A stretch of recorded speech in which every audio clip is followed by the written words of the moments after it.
Who you follow determines where you will go. That was sort of Bishop Bridgeforth's leadoff into his sermon, and it really struck me this time. Who we follow determines where we'll go. Because being in the room at annual conference, we forget, I feel like, in Bend, just how diverse our country is and how diverse our annual conference is here in Oregon, Idaho, and in the Pacific Northwest Conference. And to be in a room with people who have come from all over the world to be a part of our little part of the United Methodist Annual Conference was really powerful. Again, particularly for those of us who are sort of out in areas of our state where we don't see a lot of diversity. And the bishop reminded us of who we follow and what Jesus was willing to do to protect those or lead those who needed to be led, who needed to know that they were loved by God. And so in these times when we are facing illegal deportations, things that are against our Constitution, it gave me a lot of hope. It gave me a lot of courage to know that we are not alone and that we follow Jesus.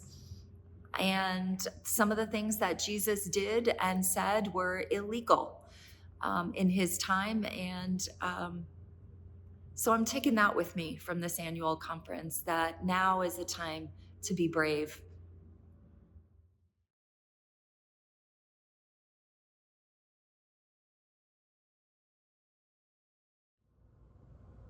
Hi, I'm Larry Herrmann, lay leader here at Bend United Methodist Church. And I've been asked to just give you a few minutes of my impressions of annual conference this year. So we spent 3 days in Salem at Salem First. And it's an annual thing, as the name implies. But this year was a little bit different because we had some work from the General Conference to ratify. It's a situation where there has to be a supermajority of annual conferences that vote on some of the outcomes of the annual conference. So we took care of that. The other thing was that land issues and equitable use of land is really a big issue throughout the conference. And remember, this is Oregon-Idaho Conference, so we stretch from the coast to southeastern Idaho. A lot of variation, a lot of different demographics. We have urban Portland churches, we have Salem, we have here in central Oregon, as well as out in rural Idaho. So throughout all these churches, they're talking about what to do with their property, what to do with their buildings. And these are churches that aren't closing. So when we talk about our efforts under the Funding Forward and what's going forward with that, there's a lot of things that are shared. So we were able to share a lot of ideas.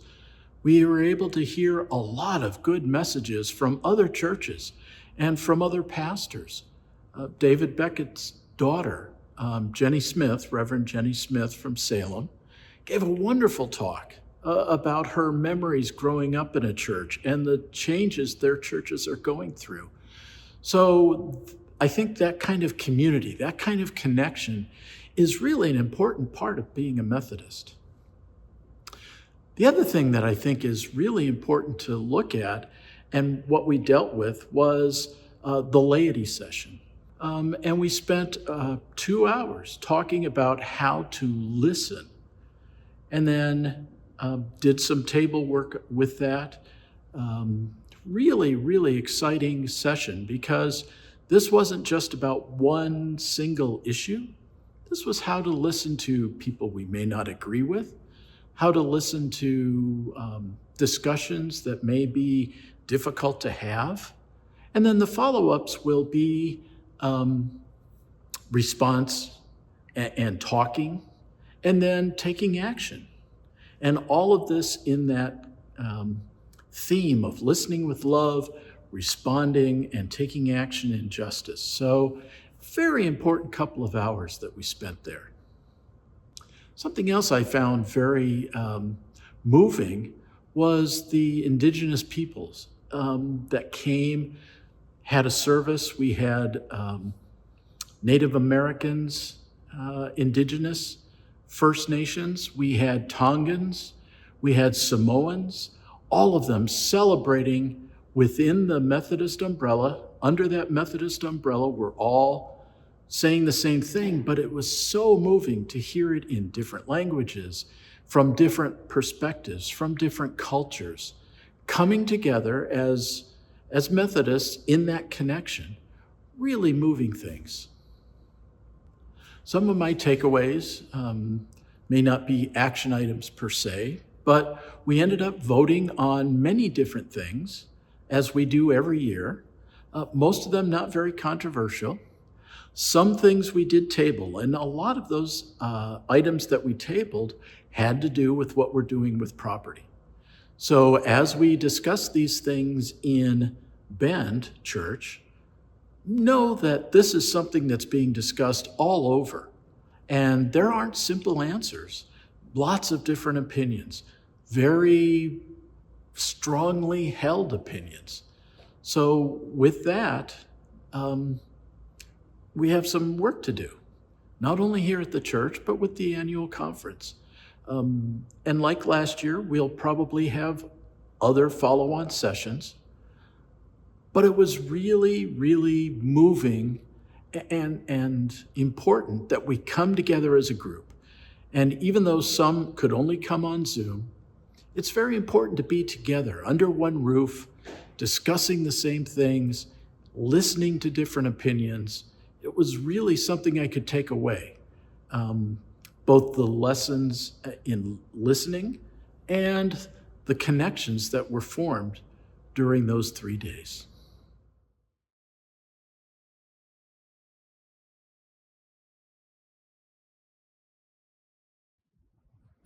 Hi, I'm Dale Flexner, and I was delighted to be chosen to be one of the delegates to annual conference this year over in Salem.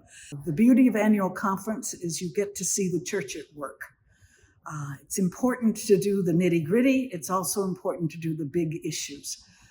Part of what we did over there, besides passing legislation, was also to do some learning experiences. And they had a special session for laity on communication. But before I get into the communication techniques, I wanted to just talk about the theme for the conference as a whole.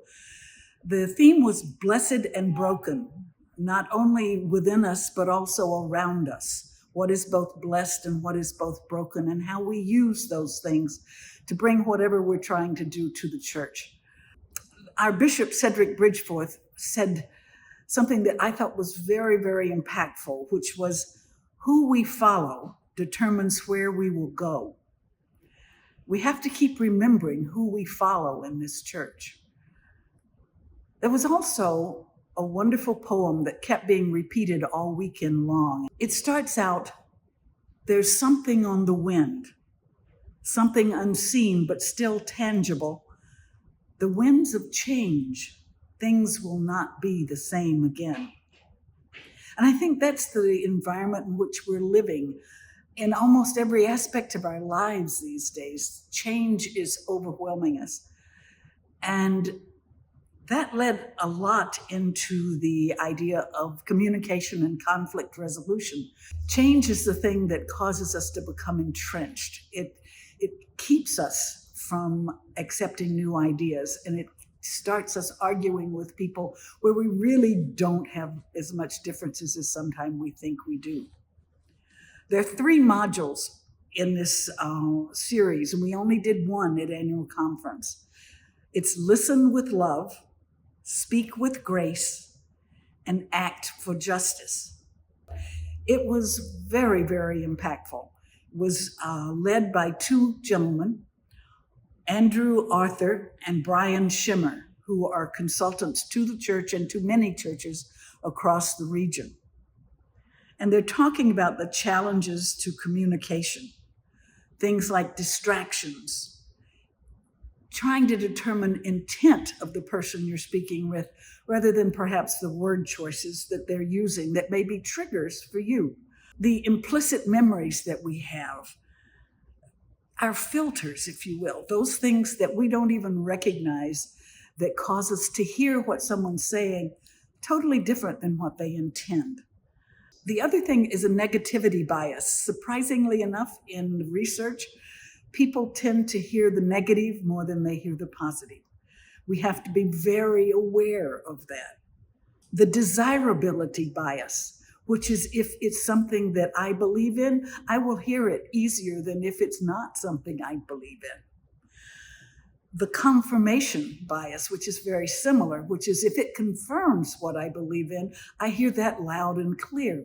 We have to be aware that we're not just cherry picking what a person's saying because we agree. And the last is the binary bias, which is our tendency to live in black and white. The nuances are where the agreements are. The black and white is where the conflict is. Now, one of these facilitators was a retired minister. So he put this in a biblical context for listening, which was fascinating. He used Matthew and 1 Corinthians and a bunch of others. But he talks about listening through love, listening through compassion, listening with humility, and listening with grace. He talks about the first duty of love is to listen. The first sermon of Jesus was to love each other. He talks about how love creates a safe place to talk. The seminar leaders also gave us some tools that we were supposed to use to improve our communications. And they're self-awareness, being aware of what your bias is and what your triggers and what your emotional state is. Self-regulation, keeping a grip on it. One of the things I thought was fascinating, they said, when someone gives you an offense, it's your choice whether to pick it up or not. So the other is to listen with empathy and listen with what they called emotional intelligence. Emotional intelligence simply means self-control, knowing what's going on in your environment. So I just got so much out of the weekend as a whole, but I wanted to talk to you specifically about this particular module because I think it's something that affects what we're doing in our church right now and what we're doing in our world. We have to communicate better. So remember, listen in love, speak in grace, and act for justice. Thank you.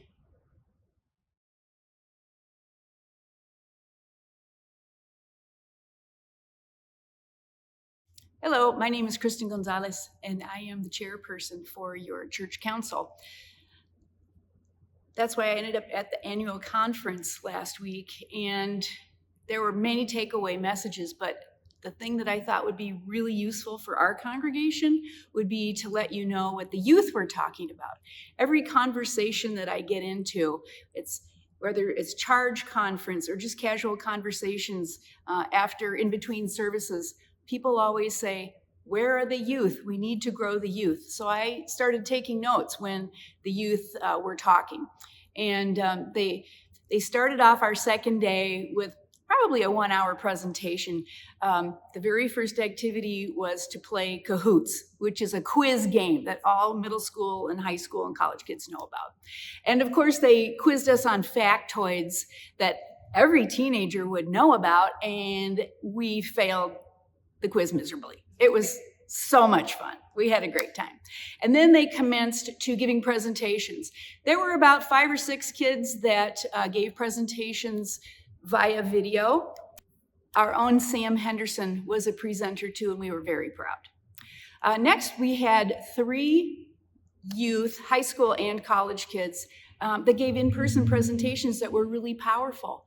And I whipped out my pen and started writing things down because I know you would all like to know, what are young adults, our youth, what are they looking for in a faith community and in a worship space? So this is what they're looking for. Newsflash, They think that we're stuck in the past and that we yearn for the good old days. They want us to try and find out, what are the youth interested in? And then we can focus our energies into helping the youth fulfill what they think their mission should be. One particularly moving in-person presentation was by Amanda Plant. She goes to church in Madras, and she said that every time she goes to church, people say, "Amanda, where are all of the youth?" And she says, "Where are you? You are not where we are. We are out in the community doing things, and we don't see any adults around." So that is another reason why we need to get out of this building and get out to where the youth are. We can be good mentors for them, and they can find a faith community by working with us when we are out in the community with them. We need to go to the places where they are. They are not going to necessarily be coming here into this church. So we should look where the activist kids are and then go to those places and start helping them. And then maybe they will be willing or interested in joining us for worship, because they're also interested, very interested in adult mentors. And that might be a little counterintuitive, but they want adult mentors, and we could provide that for them.